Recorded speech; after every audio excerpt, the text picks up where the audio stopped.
ಗಿಲ್ಲಿ ಅವರ ಮೊದಲ ಸಿನಿಮಾಕ್ಕೆ ನಾಯಕ ನಟಿ ಯಾರು? ಹೌದು ಸ್ನೇಹಿತರೆ, ಒಂದು ಶ್ರೀಲೀಲಾ ಅವರು ನಾಯಕ ನಟಿ ಆಗ್ತಾ ಇದ್ದಾರೆ. ಸೊ ಇದ್ರ ಬಗ್ಗೆ ಸಂಪೂರ್ಣವಾದ ಮಾಹಿತಿಯನ್ನು ತಿಳ್ಕೊಂಡು ಬರೋಣ ಬನ್ನಿ.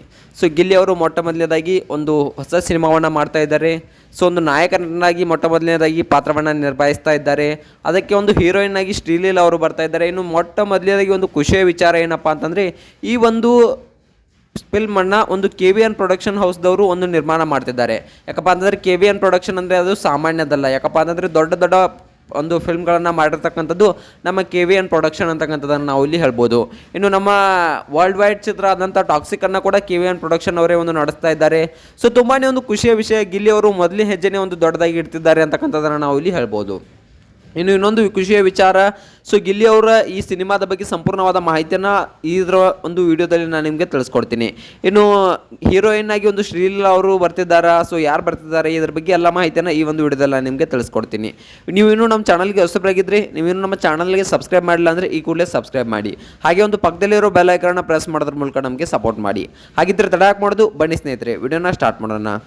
ಮೊಟ್ಟ ಮೊದಲನೇದಾಗಿ ಹೇಳಬೇಕಪ್ಪ ಅಂತಂದರೆ, ಗಿಲ್ಲಿ ಅವರ ಬಗ್ಗೆ ಹೇಳ್ಬೇಕಂದ್ರೆ ತುಂಬಾ ಒಂದು ಹೆಮ್ಮೆ ಆಗುತ್ತೆ, ಖುಷಿ ಆಗುತ್ತೆ. ಯಾಕಪ್ಪ ಅಂತಂದರೆ ಹಳ್ಳಿಯಿಂದ ಬಂದ ಪ್ರತಿಭೆ ಮೊಟ್ಟ ಮೊದಲನೇದಾಗಿ ಒಂದು ಗಾರೆ ಕೆಲಸವನ್ನು ಮಾಡ್ತಾಯಿದ್ರು. ಸೊ ಅಲ್ಲಿಂದ ಇಲ್ಲಿಯವರೆಗೂ ಅಂದರೆ ಒಂದು ನಟನಾಗುವವರೆಗೂ ಒಂದು ಬಂದಿದ್ದಾರೆ ಅಂದರೆ ಒಂದು ಗುಡ್ ನ್ಯೂಸ್ ಅಂತಕ್ಕಂಥದ್ದನ್ನು ನಾವು ಇಲ್ಲಿ ಹೇಳ್ಬೋದು. ಅದರಲ್ಲೂ ನಾಯಕ ನಟನಾಗುವ ಒಂದು ಹಂತಕ್ಕೆ ಬಂದಿದ್ದಾರೆ ಅಂದರೆ ಅದು ಗುಡ್ ನ್ಯೂಸ್ ಅನ್ನೋದನ್ನು ನಾವು ಇಲ್ಲಿ ಹೇಳ್ಬೋದು. ಯಾಕಪ್ಪ ಅಂತಂದರೆ ದಿನಕ್ಕೆ 300 ದುಡಿಯತಕ್ಕಂಥ ಹುಡುಗ ಇವತ್ತು 30 ಲಕ್ಷ 3 ಕೋಟಿಗಳನ್ನು ದುಡಿತಾ ಇದ್ದಾನೆ ಅಂದರೆ ಅದು ಹೆಮ್ಮೆಯ ವಿಷಯ. ಮೊಟ್ಟ ಮೊದಲನೇದಾಗಿ ಒಂದು ಗಿಲ್ಲಿ ಅವರು ಗಾರೆ ಕೆಲಸವನ್ನು ಮಾಡ್ತಾಯಿದ್ರು. ಅದಾದ ನಂತರ ಕೆಲವೊಂದಿಷ್ಟು ವೀಡಿಯೋಸ್ಗಳನ್ನು ಮಾಡೋಕ್ಕೆ ಸ್ಟಾರ್ಟ್ ಮಾಡ್ತಾರೆ, ವೀಡಿಯೋಸ್ಗಳನ್ನು ಅಪ್ಲೋಡ್ ಮಾಡ್ತಾರೆ. ಹಾಗೆ ಒಂದಿಷ್ಟು ಯೂಟ್ಯೂಬ್ ಶಾರ್ಟ್ಸ್ಗಳನ್ನು, ಹಾಗೆ ಯೂಟ್ಯೂಬ್ನಲ್ಲಿ ಒಂದಿಷ್ಟು ವೀಡಿಯೋಸ್ಗಳನ್ನು ಮಾಡ್ತಾರೆ. ಗಿಲ್ಲಿ ಅವರ ಒಂದು ಮಾತುಕತೆಗಳಾಗಿರ್ಬೋದು, ಒಂದು ಹಾಸ್ಯ ಕಾಮಿಡಿಗಳಾಗಿರ್ಬೋದು ಜನರಿಗೆ ತುಂಬಾ ಇಷ್ಟ ಆಗುತ್ತೆ. ಆ ಒಂದು ಕಾಮಿಡಿಯನ್ನು ನೋಡಿಬಿಟ್ಟು ಎಲ್ಲರೂ ತುಂಬಾ ಖುಷಿಪಟ್ಟು ಇಲ್ಲ ನೀವು ಇನ್ನಷ್ಟು ವೀಡಿಯೋಸ್ಗಳನ್ನು ಮಾಡಿ ಕೆಲವೊಂದಿಷ್ಟು ಕಾಮೆಂಟ್ಸ್ಗಳನ್ನು ಹಾಕ್ತಾ ಬರ್ತಾರೆ. ಸೊ ಅದು ಗಿಲ್ಲಿ ಅವರಿಗೆ ತುಂಬಾ ಒಂದು ಇನ್ಸ್ಪಿರೇಷನ್ ಆಗುತ್ತೆ. ಗಿಲ್ಲಿ ಅವರ ವೀಡಿಯೋಸ್ಗಳು ರೀಚ್ ಆಗೋಕ್ಕೆ ಸ್ಟಾರ್ಟ್ ಆಗಿಬಿಡುತ್ತೆ. ಅದಾದ ನಂತರ ಗಿಲ್ಲಿ ಅವರು ಒಂದು ಫೀಲ್ಡ್ಗೆ ಬರ್ತಾರೆ. ಯೂಟ್ಯೂಬ್ ಫೀಲ್ಡ್ ಕೂಡ ತುಂಬ ಚೆನ್ನಾಗಿ ನಡೆಸ್ಕೊಂಡು ಹೋಗ್ತಾರೆ. ಅದಾದ ನಂತರ ಒಂದಿಷ್ಟು ಕಾಮಿಡಿ ಕಿಲಾಡಿಗಳಾಗಿರ್ಬೋದು, ರಿಯಾಲಿಟಿ ಶೋಗಳಿಗೆ ಕಾಲಿಡ್ತಾರೆ. ಒಂದು ಕಾಮಿಡಿ ಕಿಲಾಡಿಗಳಲ್ಲಿ ಚೆನ್ನಾಗಿ ಒಂದು ಪಾತ್ರವನ್ನು ಮಾಡಿ ಗಿಲ್ಲಿ ಅವರು ರನ್ನರ್ ಅಪ್ ಕೂಡ ಆಗ್ತಾರೆ. ರನ್ನರ್ ಅಪ್ ಆದ ನಂತರ ತುಂಬಾ ಒಂದು ಖುಷಿ ಆಗುತ್ತೆ ಎಲ್ರಿಗೂ. ಸೊ ಅದಾದ ನಂತರ ಏನಾಗುತ್ತೆ ಅಪ್ಪ ಅಂತಂದರೆ, ಕಾಮಿಡಿ ಒಂದು ಕಿಲಾಡಿಗಳು ಮುಗಿದ ತಕ್ಷಣವೇ ಸೊ ಗಿಲ್ಲಿ ಅವರು ಒಂದಾದ್ಮೇಲೆ ಒಂದು ರಿಯಾಲಿಟಿ ಶೋಗಳಿಗೆ ಒಂದು ಭಾಗವಹಿಸೋಕೆ ಪ್ರಾರಂಭವಾಗ್ತಾರೆ.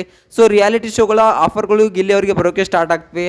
ಅದಾದ ನಂತರ ಮೊನ್ನೆ ಅಷ್ಟೇ ಒಂದು ಕಾಮಿಡಿ ಸ್ಟ್ಯಾಂಡಿಂಗ್ ಒಂದು ಕಾಮಿಡಿಯನ್ನು ಮಾಡೋಕ್ಕೆ ಸ್ಟಾರ್ಟ್ ಮಾಡ್ತಾರೆ. ಸೊ ಒಂದು ಪ್ರಾಪರ್ಟಿ ಕಾಮಿಡಿಯನ್ನು ಮಾಡೋಕ್ಕೆ ಸ್ಟಾರ್ಟ್ ಮಾಡ್ತಾರೆ. ಅದಾದ ನಂತರ ಗಿಲ್ಲಿ ಅವರು ತುಂಬಾ ವೈರಲ್ ಆಗ್ತಾರೆ. ಒಂದು ಗಗನ ಅವ್ರ ಜೊತೆ ಒಂದು ಬಾಂಡಿಂಗ್ ಬೆಳೆಯುತ್ತೆ. ಅವಾಗಲೂ ಕೂಡ ತುಂಬಾ ಗಿಲ್ಲಿ ಅವರು ವೈರಲ್ ಆಗ್ತಾರೆ. ಗಿಲ್ಲಿ ಗಗನ ಇವರಿಬ್ಬರನ್ನ ಎಲ್ಲೆಡೆ ಕರೆಸೋಕೆ ಸ್ಟಾರ್ಟ್ ಮಾಡಿಬಿಡ್ತಾರೆ. ಸೊ ಒಂದು ಗಿಲ್ಲಿ ಗಗನ ಅವರ ಬಾಂಡಿಂಗ್ ಏನೋ ಮುಗೀತು. ಒಂದು ಗಿಲ್ಲಿ ಅವರು ಹಾಗೆ ಗಗನ ಅವರು ಒಂದು DKDಯಲ್ಲಿ ಒಂದು ಅವ್ರ ಬಾಂಡಿಂಗ್ ಮುಗಿಯುತ್ತೆ. ಸೊ ಗಿಲ್ಲಿ ಅವರು ಇನ್ನೇನು ಮಾಡಲಪ್ಪ ಅನ್ನೋ ಒಂದು ಅವಸರದಲ್ಲಿ ಕೂತಿರ್ತಾರೆ. ಅವಾಗ ಯಾವ ಒಂದು ಬಿಗ್ ಬಾಸ್ನ ಆಫರ್ ಬರುತ್ತೆ. ಬಿಗ್ ಬಾಸ್ನ ಆಫರ್ ಬಂದ ತಕ್ಷಣ ಗಿಲ್ಲಿ ಅವರು ಬಿಗ್ ಬಾಸ್ಗೆ ಹೋಗ್ತಾರೆ. ಅಲ್ಲಿ ಒಂದು ಕಾವ್ಯ ಅವರ ಪರಿಚಯ ಕೂಡ ಆಗುತ್ತೆ. ಒಂದು ಕಾವ್ಯ ಹಾಗೆ ಗಿಲ್ಲಿ ಇಬ್ಬರು ತುಂಬ ಚೆನ್ನಾಗಿ ಒಂದು ಸಮ್ಮಿಲನವಾಗಿ ಆಟವನ್ನು ಆಡ್ತಿರ್ತಾರೆ. ತುಂಬ ಚೆನ್ನಾಗಿ ಒಂದಿಷ್ಟು ಕಾರ್ಯಕ್ರಮಗಳನ್ನು ನಿಭಾಯಿಸ್ಕೊಂಡು ಬರ್ತಾರೆ. ಅದಾದ ನಂತರ ಗಿಲ್ಲಿ ಅವರು ಒಂದು ಕಪ್ ಗೆದ್ದಾಗ ಸೊ ಒಂದು ತುಂಬಾ ಖುಷಿ ಆಗುತ್ತೆ. ಗಿಲ್ಲಿ ಅವರು ಬಿಗ್ ಬಾಸ್ನ ಸೀಸನ್ 12 ಗೆದ್ದಾಗ ಒಂದು ಕಾವ್ಯ ಶೈವ ಅವರಿಗೂ ಕೂಡ ತುಂಬಾ ಖುಷಿ ಆಗುತ್ತೆ.